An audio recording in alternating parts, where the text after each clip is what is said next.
ಆತ್ಮೀಯ ಬಂಧುಗಳೇ, ಶ್ರೀಮದ್ ಭಾಗವತಂ ಸ್ಕಂದ 3 ಅಧ್ಯಾಯ 5 ವಿದುರ ಮೈತ್ರೇಯ ಸಂವಾದ. ಇದರಿಂದ 7ನೇ ಶ್ಲೋಕವನ್ನ ನಾವು ತಿಳ್ಕೊಳ್ತಾ ಇದ್ವಿ. ಓದ ಭಾಗದಲ್ಲಿ ನಾವೇನ್ ತಿಳ್ಕೊಂಡ್ವಿ? ಗುರುಗಳು ಹೇಳ್ತಾ ಇದ್ರು, ಹಸು ತುಂಬಾ ಮುಖ್ಯವಾದಂತ ಪ್ರಾಣಿ. ಅದರ ಹಾಲಿನ ಅವಶ್ಯಕತೆ ಸುಸಂಸ್ಕೃತರಾಗಿರೋರಿಗೆ ಎಷ್ಟು ಇಂಪಾರ್ಟೆನ್ಸ್ ಅಂದ್ರೆ ಮಾನವ ಸಮಾಜಕ್ಕೆ ಇಂಪಾರ್ಟೆನ್ಸು.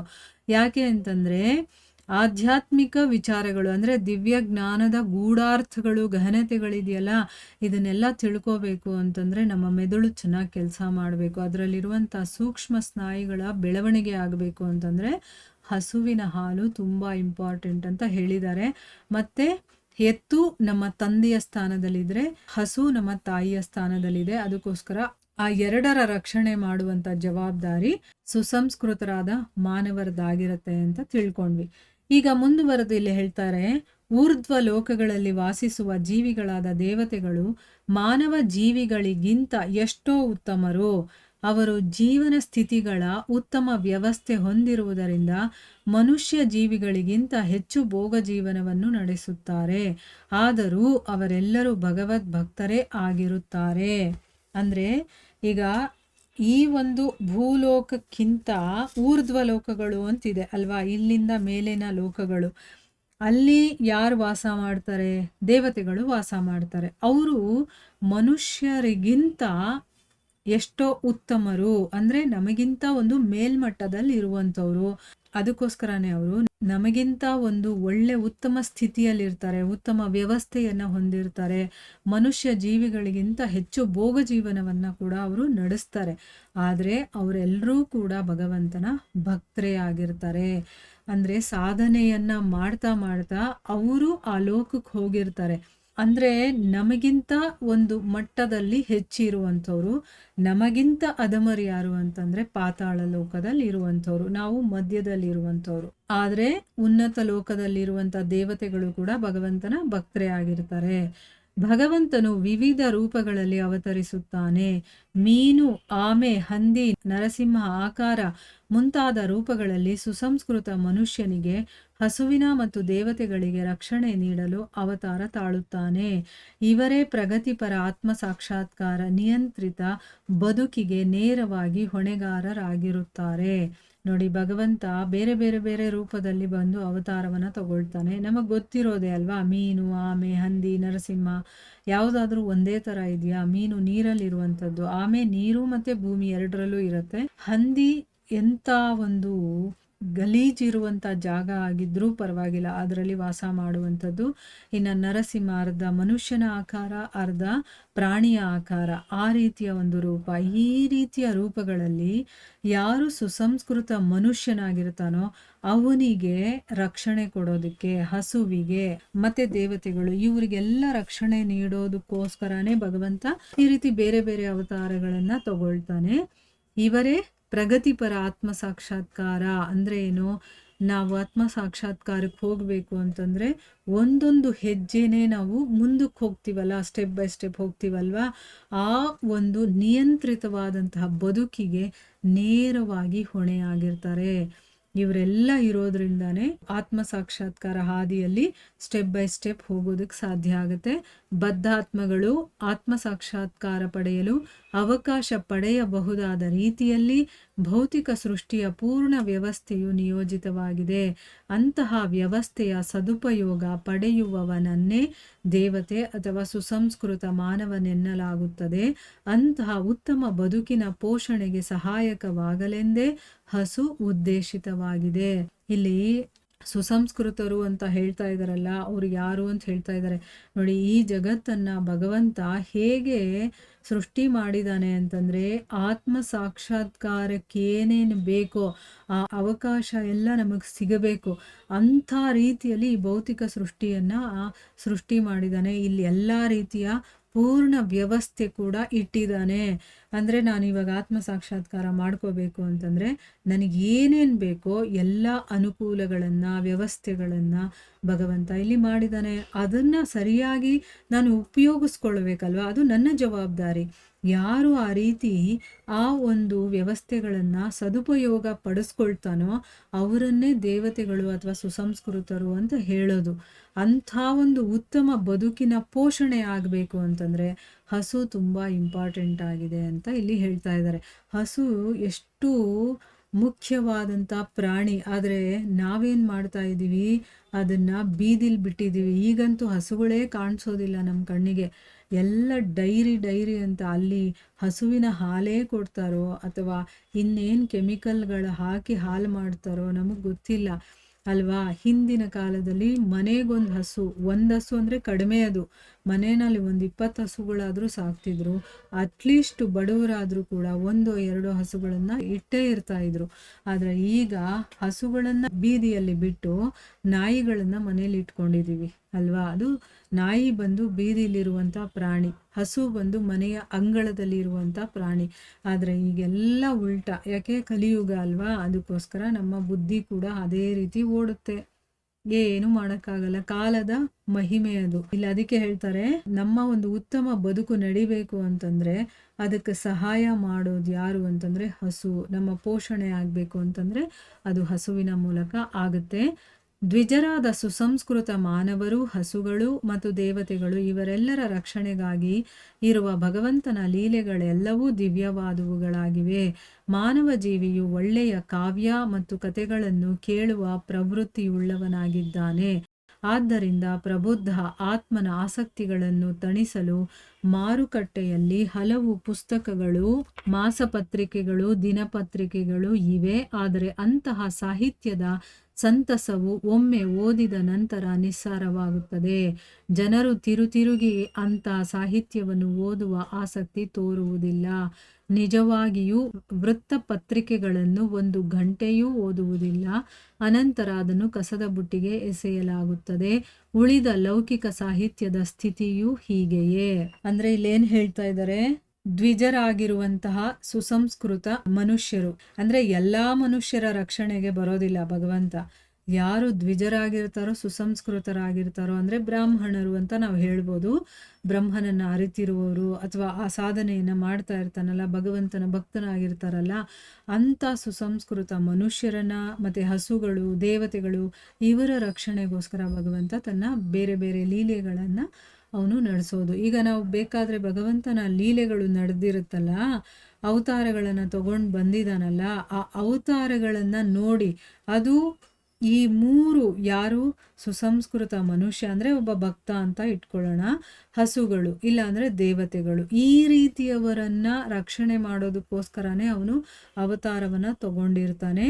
ಮತ್ತು ಮಾನವ ಜೀವಿ ಇದಾನಲ್ಲ, ಅವನು ಒಳ್ಳೆ ಕಾವ್ಯ ಮತ್ತು ಕಥೆಗಳನ್ನು ಕೇಳುವಂಥ ಒಂದು ಪ್ರವೃತ್ತಿ ಇರುವಂಥವನು.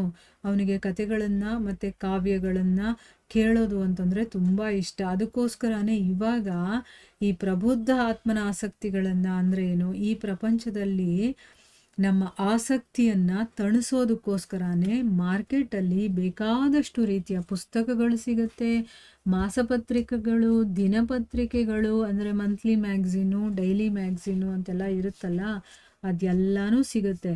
ಆದರೆ ನಾವು ಪ್ರತಿ ದಿವಸನೂ ಹೊಸ ತೊಗೊಂಡು ಬರ್ತಾ ಇರ್ತೀವಿ. ಯಾಕೆ, ಆ ಒಂದು ಸಾಹಿತ್ಯವನ್ನು ಒಂದು ಸರಿ ಓದಿದ ಮೇಲೆ ಅದರಲ್ಲಿ ಏನೂ ರುಚಿನೇ ಇಲ್ಲ ಅಂತ ಅನ್ನಿಸ್ಬಿಡುತ್ತೆ ನಮಗೆ. ನಿಸ್ಸಾರ, ಏನು ಸಾರ ಇಲ್ಲ, ಓದಾಯ್ತಪ್ಪ ನಂದು ಅಂತ ಹೇಳ್ಬಿಡ್ತೀವಿ. ಈಗ ವಾರಪತ್ರಿಕೆ ಬರುತ್ತಲ್ಲ, ಒಂದು ಸರಿ ಅದನ್ನು ಒಂದು ಕಡೆಯಿಂದ ನೋಡ್ಕೊಂಡು ಬಂದ್ವಿ ಅಂದರೆ ಏನೂ ಇಲ್ಲ ಅದರಲ್ಲಿ, ಅದೇ ತಿಂಡಿ, ಅದೇ ಇದ್ರ ಬಗ್ಗೆ ಕೊಟ್ಟಿದ್ದಾರೆ. ನಂದಂತೂ ಓದಾಗೋಯ್ತು. ಒಂದು ಸರಿ ಕಣ್ಣಾಡಿಸ್ಬಿಟ್ವಿ ಅಂದರೆ ಆಗೋಯ್ತು. ಕೆಲವರು ಇಂಟ್ರೆಸ್ಟಾಗಿ ಓದ್ತಾರೆ, ಆದರೆ ಒಂದು ಸರಿ ಓದ್ತಾರೆ. 2ನೇ ಸರಿಗೆ ಏನೋ ಕೆಲವೊಂದು ಸರಿ ತಿರುವಾಗ್ತಾರೆ ಅಂತ ಇಟ್ಕೊಳ್ಳಿ. 3ನೇ ಸರಿ ಅದನ್ನೇ ಓದಿ ಅಂತಂದಾಗ ಬೇಜಾರಾಗ್ಬಿಡುತ್ತೆ, ಓದೋ ಆಸಕ್ತಿನೇ ನಮಗೆ ಇರೋದಿಲ್ಲ, ಆ ರೀತಿ ಆಗಿಬಿಡುತ್ತೆ. ಆಮೇಲೆ ಇನ್ನು ಡೈಲಿ ನ್ಯೂಸ್ ಪೇಪರ್ ಬರುತ್ತಲ್ಲ, ಅದನ್ನು ಎಷ್ಟೊತ್ತು ಓದ್ತೀವಿ, ಅಬ್ಬಬ್ಬ ಅಂದರೆ 1 ಗಂಟೆ ಓದ್ತೀವ, ಹೆಚ್ಚು ಅಂತಂದರೆ 1 ಗಂಟೆ ಓದ್ಬೋದು. ದಿನ ಎಲ್ಲ ಓದೋಕ್ಕಾಗುತ್ತಾ ಅದನ್ನು? ಇಲ್ಲ. ಆಮೇಲೆ ಏನು ಮಾಡ್ತೀವಿ, ಕಸದ ಬುಟ್ಟಿಗೆ ಎಸಿತೀವಿ. ಅಂದರೆ ಅರ್ಥ ಏನು ಅಂದರೆ, ಈ ಲೌಕಿಕ ಪ್ರಪಂಚದ ವಿಷಯಗಳೇನಿರುತ್ತೋ ಅವು ನಿಸ್ಸಾರವಾಗಿರುವಂಥದ್ದು. ಸ್ವಲ್ಪ ಹೊತ್ತು ಅದನ್ನು ಓದ್ಬೋದು ಅಷ್ಟೇ ಹೊರತು ಅದನ್ನು ಮತ್ತೆ ಮತ್ತೆ ಓದಬೇಕು ಅಂತಂದರೆ ನಮಗೆ ಆಗೋದೇ ಇಲ್ಲ. ಅದೇ ರೀತಿ ಬೇರೆ ಯಾವುದೇ ಸಾಹಿತ್ಯ ಆಗಿರ್ಬೋದು, ಕಥೆ ಆಗಿರ್ಬೋದು, ಕಾದಂಬರಿ ಆಗಿರ್ಬೋದು, ಏನೇ ತಗೊಂಡ್ರು ನಾವು ಒಂದು ಸರಿ ಮಾತ್ರ ಓದೋಕ್ಕೆ ಇಂಟ್ರೆಸ್ಟ್ ಇರುತ್ತೆ. ಆಮೇಲೆ ಅದು ಬೇಜಾರಾಗ್ಬಿಡುತ್ತೆ. ಅದು ಏನು ಓದಬೇಕು ಅಂತ ಅನಿಸೋದೇ ಇಲ್ಲ. ಆದರೆ ಭಗವದ್ಗೀತೆ ಮತ್ತು ಶ್ರೀಮದ್ ಭಾಗವತಗಳಂತಹ ದಿವ್ಯ ಸಾಹಿತ್ಯಗಳ ಸೌಂದರ್ಯವೇನೆಂದರೆ ಅವು ಎಂದೂ ಹಳೆಯದಾಗುವುದಿಲ್ಲ. ಕಳೆದ 5,000 ವರ್ಷಗಳಿಂದ ಪ್ರಪಂಚದ ಸುಸಂಸ್ಕೃತ ಮಾನವನು ಅದನ್ನು ಓದುತ್ತಿದ್ದಾನೆ. ಆದರೂ ಅವು ಹಳೆಯವಾಗಿಲ್ಲ. ಅವು ಜ್ಞಾನಿಗಳಾದ ವಿದ್ವಾಂಸರಿಗೆ ಮತ್ತು ಭಕ್ತರಿಗೆ ನಿತ್ಯ ನೂತನವೇ. ನೋಡಿ, ಲೌಕಿಕವಾದ ಪುಸ್ತಕಗಳು ಒಂದು ಸರಿ ಓದ್ಬೋದು, 2 ಸರಿ ಓದ್ಬೋದು, 3ನೇ ಸರಿಗೆ ಅದು ಬೇಜಾರು ಅನಿಸ್ಬಿಡುತ್ತೆ. ಆದರೆ ಭಗವದ್ಗೀತೆ ಮತ್ತು ಶ್ರೀಮದ್ ಭಾಗವತಗಳಂತಹ ದಿವ್ಯ ಸಾಹಿತ್ಯದ ಸೌಂದರ್ಯ ಏನಪ್ಪ ಅಂತಂದರೆ ಅದು ಯಾವತ್ತಿಗೂ ಹಳೆಯದಾಗೋದಿಲ್ಲ. ಎಷ್ಟು ವರ್ಷಗಳಿಂದ ಇದೆ ಅದು ಅಲ್ವಾ? 5,000 ವರ್ಷಗಳ ಹಿಂದೆ ಅದನ್ನು ಕೊಟ್ಟಿರುವಂಥದ್ದು. ಅಲ್ಲಿಂದನೂ ಕೂಡ ಇವಾಗವರೆಗೂ ಸುಸಂಸ್ಕೃತ ಮನುಷ್ಯ ಅದನ್ನು ಓದ್ತಾನೆ ಇದ್ದಾನೆ. ಆದರೂ ಕೂಡ ಅದು ಹಳೇದಾಗಿಲ್ಲ. ನಾವು ಭಗವದ್ಗೀತೆಯನ್ನು ಓದ್ತಾನೆ ಇರ್ತೀವಿ, ಆದರೂ ಅದ್ರ ಬಗ್ಗೆ ನಮಗೆ ಬೇಜಾರು ಅಂತ ಅನಿಸೋದೇ ಇಲ್ಲ. ಅದಕ್ಕೆ ಅದು ಯಾವತ್ತೂ ಹಳೇದಾಗೋದಿಲ್ಲ ಅಂತ ಹೇಳ್ತಾ ಇದ್ದಾರೆ. ಅವರು ಈಗ ಜ್ಞಾನಿಗಳಾದಂಥ ವಿದ್ವಾಂಸರು ಇರ್ತಾರಲ್ಲ, ಅವರಿಗೆ ಮತ್ತು ಭಕ್ತರಿಗೆ ಆ ಭಗವದ್ಗೀತೆ ಆಗಿರ್ಬೋದು, ಭಾಗವತ ಆಗಿರ್ಬೋದು, ಪ್ರತಿನಿತ್ಯ ಹೊಸದು ಅಂತಾನೆ ಅನಿಸುತ್ತೆ. ಅವ್ರಿಗೆ ಹಳೇದು ಅಂತ ಅನಿಸೋದೇ ಇಲ್ಲ. ಅಂದರೆ ಭಗವದ್ಗೀತೆಯನ್ನು ನಾವು ಎಷ್ಟು ಸರಿ ಓದಿದ್ರೂ ಕೂಡ ನಮಗೆ ಬೇಜಾರು ಅಂತ ಅನಿಸೋದೇ ಇಲ್ಲ. ಯಾರಿಗೆ? ಜ್ಞಾನಿಗಳಾದಂಥ ವಿದ್ವಾಂಸರಿಗೆ ಮತ್ತು ಭಕ್ತರಿಗೆ. ಸಾಮಾನ್ಯ ಜನರು ಅದನ್ನು ಮುಟ್ಟಕ್ಕೂ ಕೂಡ ಅವ್ರಿಗೆ ಅರ್ಹತೆ ಇರೋದಿಲ್ಲ. ಇನ್ನು ಓದೋ ಎಲ್ಲಿಂದ ಬಂತು ಅಲ್ವಾ? ಭಗವದ್ಗೀತೆ ಅಂದರೆ ಏನು ಅಂತಲೇ ಕೆಲವ್ರಿಗೆ ಗೊತ್ತಿರೋದಿಲ್ಲ. ಭಗವದ್ಗೀತೆ ಬಗ್ಗೆನೂ ಕೂಡ ಅವರಿಗೆ ಯಾವ ತಿಳುವಳಿಕೆನೂ ಇರೋದಿಲ್ಲ. ಅಂಥವರು ಭಗವದ್ಗೀತೆಯನ್ನು ಮುಟ್ಟೋಕ್ಕೂ ಆಗಲ್ಲ. ಯಾರು ಸುಸಂಸ್ಕೃತರಾಗಿರ್ತಾರೋ ಅಂದರೆ ಇಲ್ಲಿ ಒಂದು ವಿಷಯ ಅರ್ಥ ಮಾಡ್ಕೋಬೇಕು, ನಮ್ಮಲ್ಲಿ ಏನೋ ಒಂದು ಸ್ವಲ್ಪ ಆದರೂ ಅಂಥ ಗುಣ ಇರೋದ್ರಿಂದನೇ ನಾವು ಇದನ್ನು ಓದೋಕ್ಕೆ, ಕೇಳೋಕ್ಕೆ ಮತ್ತು ಆ ಗ್ರಂಥವನ್ನು ಮುಟ್ಟಕ್ಕಾಗ್ತಾ ಇರೋದು. ಅದಕ್ಕೆ ನಾವು ಸಂತೋಷ ಪಡಬೇಕು, ಆಯಿತಾ? ಎಲ್ಲೋ ಒಂದು ಕಡೆ ನಮಗೆ ಆ ಗುರು ಮತ್ತು ಗೋವಿಂದರ ಕೃಪೆ ಆಗಿದೆ. ಅದಕ್ಕೆ ನಾವು ಇದನ್ನು ಕೇಳೋದಕ್ಕೆ ಮತ್ತು ಓದೋದಕ್ಕೆ ಆಗ್ತಾ ಇದೆ ಅಂತ ನಾವು ತಿಳ್ಕೋಬೇಕು. ವಿದುರನಂತಹ ಭಕ್ತರಿಗೆ ಭಗವದ್ಗೀತೆ ಮತ್ತು ಶ್ರೀಮದ್ ಭಾಗವತಗಳ ಶ್ಲೋಕಗಳ ದಿನನಿತ್ಯದ ಪಾರಾಯಣದಿಂದಲೂ ಕೂಡ ತೃಪ್ತಿಯಾಗುವುದಿಲ್ಲ. ಅಂದರೆ ವಿದುರನಂತಹ ಭಕ್ತರು ಇರ್ತಾರಲ್ಲ, ಅವರು ಪ್ರತಿನಿತ್ಯ ಭಗವದ್ಗೀತೆ ಮತ್ತು ಶ್ರೀಮದ್ ಭಾಗವತದ ಶ್ಲೋಕಗಳಿದೆಯಲ್ಲ ಅದನ್ನು ದಿನನಿತ್ಯ ಪಾರಾಯಣ ಮಾಡ್ತಾ ಇದ್ರೂ ಕೂಡ ತೃಪ್ತಿ ಅಂತೂ ಆಗೋದೇ ಇಲ್ಲ. ಈಗ ನಾವು ಮತ್ತೆ ಮತ್ತೆ ಅದನ್ನು ಓದ್ತಾ ಇರ್ತೀವಿ. ಒಂದು ಸರಿ ಭಾಗವತವನ್ನು ಮುಗಿಸಿದ್ರೆ ಇನ್ನೂ ಒಂದು ಸರಿ ಓದಬೇಕು ಅಂತ ನಮಗೆ ಅನಿಸುತ್ತೆ. ಆ ಸರಿ ಓದಿದಾಗ ನಮ್ಗೆ ಇನ್ನೂ ಹೊಸ ಹೊಸ ವಿಷಯಗಳು ಗೊತ್ತಾಗುತ್ತೆ. ಈಗ ಭಗವದ್ಗೀತೆಯನ್ನು ಅಷ್ಟೇ, ಒಂದು ಸರಿ ಓದಿದಾಗ ಏನೋ ಒಂದು ಅರ್ಥ ಆಗಿರುತ್ತಾ, ಇನ್ನೊಂದು ಸರಿ ಓದಬೇಕು ಅಂತ ಅನಿಸುತ್ತಲ್ಲ, ಇನ್ನೊಂದು ಸರಿ ಓದಿದಾಗ ನಮ್ಗದು ಹೊಸದಾಗಿ ಕಾಣಿಸುತ್ತೆ. ಈ ವಿಷಯ ನನಗೆ ಗೊತ್ತೇ ಇರಲಿಲ್ವಲ್ಲ, ಈ ವಿಷಯ ಯಾವಾಗ ಹೇಳಿದ್ದಾರೆ, ಇದು ಎಷ್ಟು ಚೆನ್ನಾಗಿದೆಯಲ್ಲ ಅಂತ. ಯಾಕಂದರೆ ನಮ್ಮ ಬುದ್ಧಿಮಟ್ಟ ಕೂಡ ಹೆಚ್ಚಾಗಿರುತ್ತೆ ಅವಾಗ. ಅಂದರೆ ನಮ್ಮ ತಿಳುವಳಿಕೆಯ ಮಟ್ಟ ಹೆಚ್ಚಾಗಿರುತ್ತೆ, ಜ್ಞಾನದ ಮಟ್ಟ ಹೆಚ್ಚಾಗಿರುತ್ತಲ್ಲ. ಆಮೇಲೆ ನಮ್ಮ ಯೋಗ್ಯತೆ, ನಮ್ಮ ಒಂದು ಆಸಕ್ತಿ ಆಗಿರ್ಬೋದು, ಶ್ರದ್ಧೆ ಆಗಿರ್ಬೋದು, ಆ ಭಗವದ್ಗೀತೆ ಮೇಲೆ ಇರುವಂಥ ಭಕ್ತಿ ಆಗಿರ್ಬೋದು, ಭಗವಂತನ ಮೇಲೆ ಇರುವಂಥ ಭಕ್ತಿ ಹೆಚ್ಚಾಗಿರುತ್ತಲ್ಲ, ಆವಾಗ ನಮ್ಮ ಲೆವೆಲ್ ಕೂಡ ಚೇಂಜ್ ಆಗಿರುತ್ತೆ. ನಮಗಿನ್ನೂ ಹೊಸದಾಗಿ ಕಾಣಿಸುತ್ತೆ ಮತ್ತು ಹೊಸದಾಗಿ ನಮಗೆ ಅರ್ಥ ಆಗುತ್ತೆ. ಅದೇ ಅದರದ್ದು ಒಂದು ಬ್ಯೂಟಿ, ಆಯಿತಾ? ಆ ರೀತಿ ಇರುವಂಥದ್ದು ಈ ಧರ್ಮಗ್ರಂಥಗಳು. ವಿದುರನಂಥ ಭಕ್ತರಿಗೆ ಭಗವದ್ಗೀತೆ ಮತ್ತು ಶ್ರೀಮದ್ ಭಾಗವತದ ಶ್ಲೋಕಗಳನ್ನು ಪ್ರತಿನಿತ್ಯ ಪ್ರತಿ ಗಂಟೆ ಪಾರಾಯಣ ಮಾಡಿದ್ರೂ ಕೂಡ ತೃಪ್ತಿ ಆಗೋದಿಲ್ಲ. ಮೈತ್ರೇಯರನ್ನು ಸಂಧಿಸುವ ಮೊದಲೇ ವಿದುರನು ಅನೇಕ ಬಾರಿ ಭಗವಂತನ ಲೀಲೆಗಳನ್ನು ಕೇಳಿರಬೇಕು. ಆದರೆ ಈಗಲೂ ಅವುಗಳ ಮರು ನಿರೂಪಣೆಯನ್ನು ಅವನು ಬಯಸುತ್ತಾನೆ, ಏಕೆಂದರೆ ಅವುಗಳ ಶ್ರವಣದಿಂದ ಅವನೆಂದೂ ತೃಪ್ತನಾಗಿರಲಿಲ್ಲ. ಭಗವಂತನ ಭವ್ಯ ಲೀಲೆಗಳ ದಿವ್ಯ ಸ್ವರೂಪವೇ ಆ ಬಗೆಯದು. ನೋಡಿ, ಇಲ್ಲಿ ಗುರುಗಳು ಏನು ಹೇಳ್ತಾ ಇದ್ದಾರೆ ಅಂದರೆ, ಮೈತ್ರೇಯರನ್ನು ಭೇಟಿಯಾಗೋಕ್ಕೆ ಮುಂಚೆ ವಿದುರ ಬೇಕಾದಷ್ಟು ಸರಿ ಭಗವಂತನ ಲೀಲೆಗಳನ್ನು ಕೇಳಿರಬೇಕು. ಯಾಕಂದರೆ ಅವನು ಆ ಒಂದು ಉನ್ನತ ಮಟ್ಟಕ್ಕೆ ತಲುಪಿದ್ದಾನೆ ಅಂತಂದಮೇಲೆ ಅವನು ಪ್ರತಿನಿತ್ಯ ಭಗವಂತನ ವಿಷಯಗಳನ್ನು ಕೇಳ್ತಾನೆ ಅಲ್ವಾ. ಆದರೂ ಕೂಡ ಅದನ್ನು ಇನ್ನೊಂದು ಸರಿ ಮೈತ್ರೇಯರಿಂದ ಕೇಳಿ ತಿಳ್ಕೋಬೇಕು ಅನ್ನೋವಂಥ ಒಂದು ಆಸಕ್ತಿ ಅವನಿಗೆ.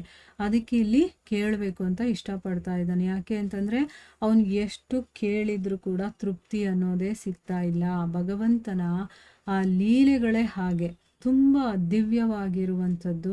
ಅದಕ್ಕೋಸ್ಕರನೇ ಎಷ್ಟು ಕೇಳಿದ್ರು ಇನ್ನೂ ಕೇಳ್ತಾನೇ ಇರಬೇಕು ಅನಿಸುತ್ತೆ. ಯಾಕಂದರೆ ಒಂದು ಆನಂದ ಇರುತ್ತೆ ಅದರಲ್ಲಿ. ಆ ಆನಂದದ ಸವಿಯನ್ನು ಬಿಡೋದಕ್ಕೆ ಇಷ್ಟ ಆಗೋದಿಲ್ಲ. ಮತ್ತೆ ಮತ್ತೆ ಕೇಳ್ತಾ ಇರಬೇಕು, ಮತ್ತೆ ಮತ್ತೆ ಕೇಳ್ತಾ ಇರಬೇಕು ಅನಿಸುತ್ತೆ. ಅದಕ್ಕೋಸ್ಕರನೇ ನಾನು ಕೂಡ ಭಗವದ್ಗೀತೆ, ಭಾಗವತ, ರಾಮಾಯಣ, ಮಹಾಭಾರತ 4 ಸಮಯಗಳಲ್ಲೂ ನಾವು ಇದನ್ನು ಕೇಳಬೇಕು ಅಂತ ಇಷ್ಟಪಡೋದು. ಯಾಕಂದರೆ ನನಗಿಷ್ಟ. ಪ್ರತಿ ಸಮಯದಲ್ಲೂ ಕೂಡ ನಾನು ಓದೋದಕ್ಕೆ ಇಷ್ಟಪಡ್ತೀನಿ. ಅದಕ್ಕೋಸ್ಕರ ಅದನ್ನು ಯಾರಿಗೆ ಆಸಕ್ತಿ ಇರುತ್ತೋ, ಯಾರಿಗೆ ಆ ಒಂದು ಭಗವಂತನ ಕೃಪೆ ಇರುತ್ತೋ ಅವರು ಕೇಳಲಿ ಅಂತಂದ್ಬಿಟ್ಟು ಈ ರೀತಿ ನಾನು ರೆಕಾರ್ಡ್ ಮಾಡಿ ಹಾಕ್ತಾ ಇದ್ದೀನಿ. ನೀವೆಲ್ಲ ಸಂತೋಷದಿಂದ ಕೇಳ್ತಾ ಇದ್ದೀರಾ ಅಂತ ನಾನು ಅಂದ್ಕೊಂಡಿದ್ದೀನಿ. ಇಲ್ಲಿಗೆ ನಾವು ನಿಲ್ಲಿಸೋಣ. ಹರೇ ಕೃಷ್ಣ.